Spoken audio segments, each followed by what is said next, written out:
Hello and welcome to Gardening by the Moon, garden planning with a biodynamic moon calendar. This is the first month that I've tried this. It's a brand new format. I've never gone on YouTube before, so I'm a wee bit nervous. Off we go. So it is June 2023 here in New Zealand. We're entering into the early stages of winter. I live in Whangarata, halfway between Hamilton and Auckland, and today's the 29th of May. The sun is shining. I'm in short sleeves. I could be gardening in bare feet today. It has been so warm through autumn that the seasons are a little bit unusual. So, where I would like to start is recommending that you check out this free download. You'll get it, I think it's on my website. I'm just in the process of changing websites. If you can't find it on my website, send me an email and I'll send you the link. But what I encourage you to do is to, rather than start with your biodynamic calendar, start by thinking about your garden.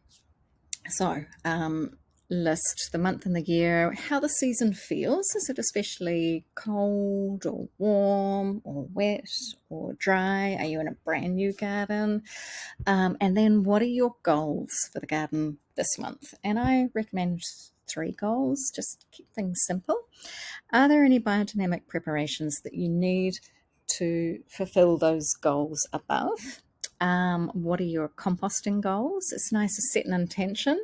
And I know Waldorf teachers who have said that when you write the intention by hand on paper with a pen or pencil, that psychologically it's embedded in your body. So on this instance, I've typed mine, but I encourage you to write it. And then from those goals and the preparations you're going to use and your composting goals, are there any key dates in the calendar that you want to note down? And I think what I've put here is there's key dates: the winter solstice, the moon opposite Saturn, and then I put the ascending and descending periods there. And then I've left space at the end here for some end of month reflections. So before you write out your July goals, you can just check in with how you did for June.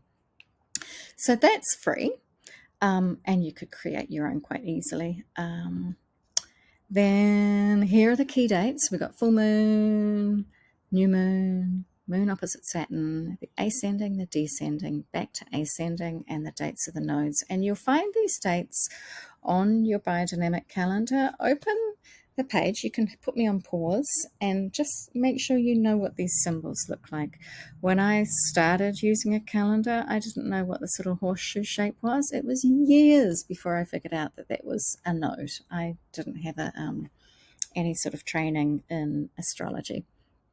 Likewise, moon opposite Saturn, you probably want to just take some time and learn those symbols on your calendar.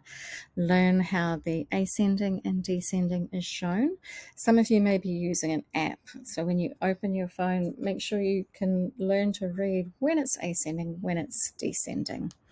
Now this download here, I have put the watermark across that, is a download that I create each month for my Gardening by the Moon subscription.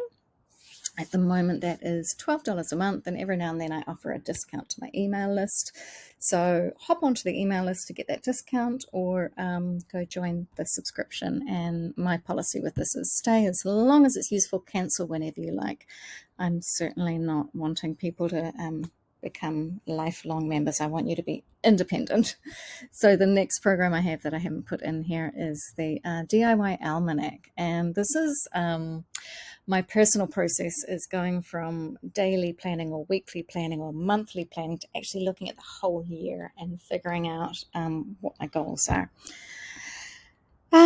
So here we are. These are my 4 projects. Sorry, the text box hasn't shown up the way I wrote it. Top one on the left is the Blue Borage Soil Farm. Top right is the Museum Pollinator Garden.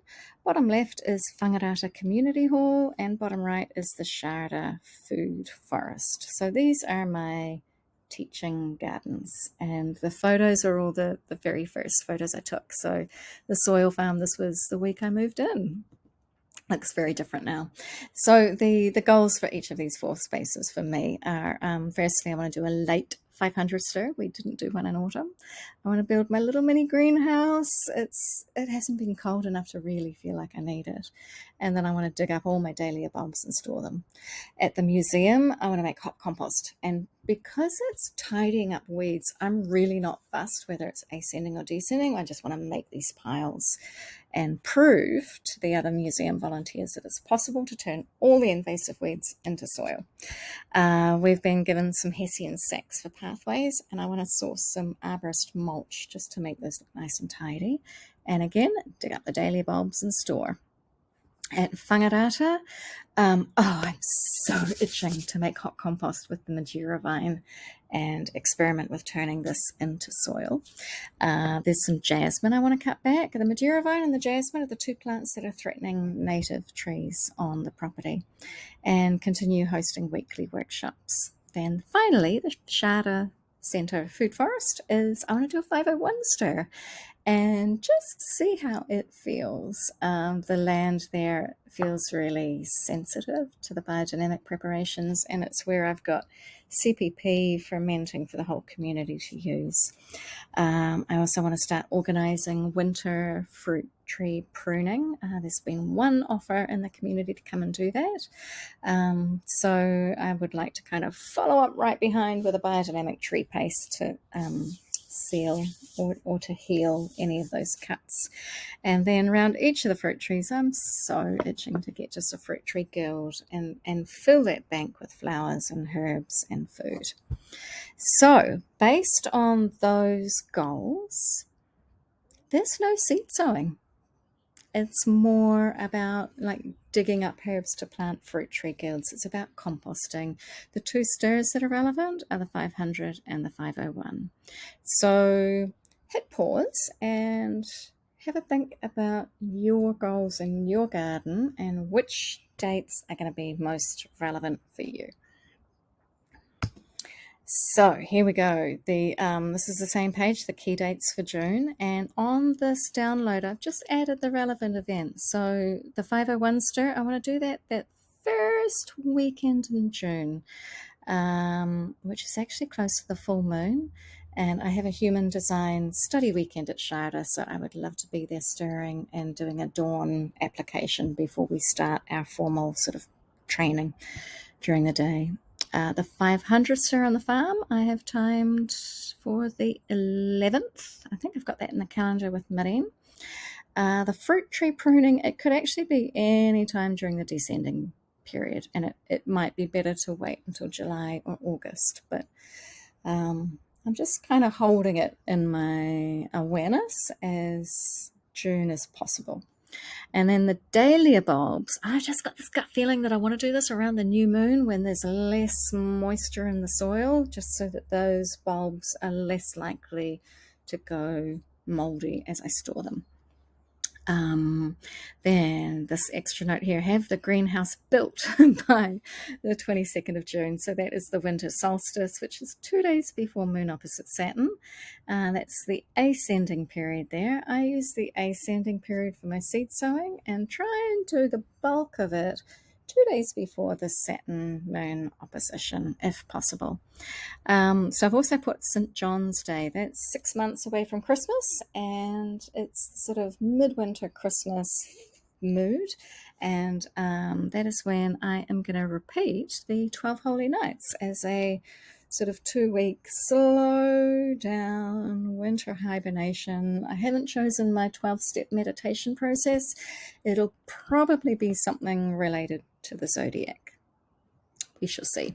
But that's when I will also do a brand new intake into my DIY Almanac course. So if that's been something you're curious about, then stay tuned. I will start that next round of that, probably taking people in from the middle of June.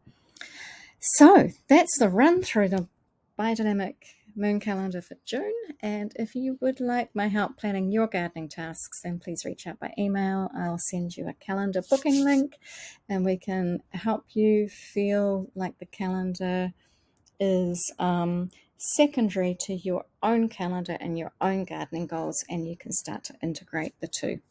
So thanks for being here, and look forward to hearing how you're getting on with your garden.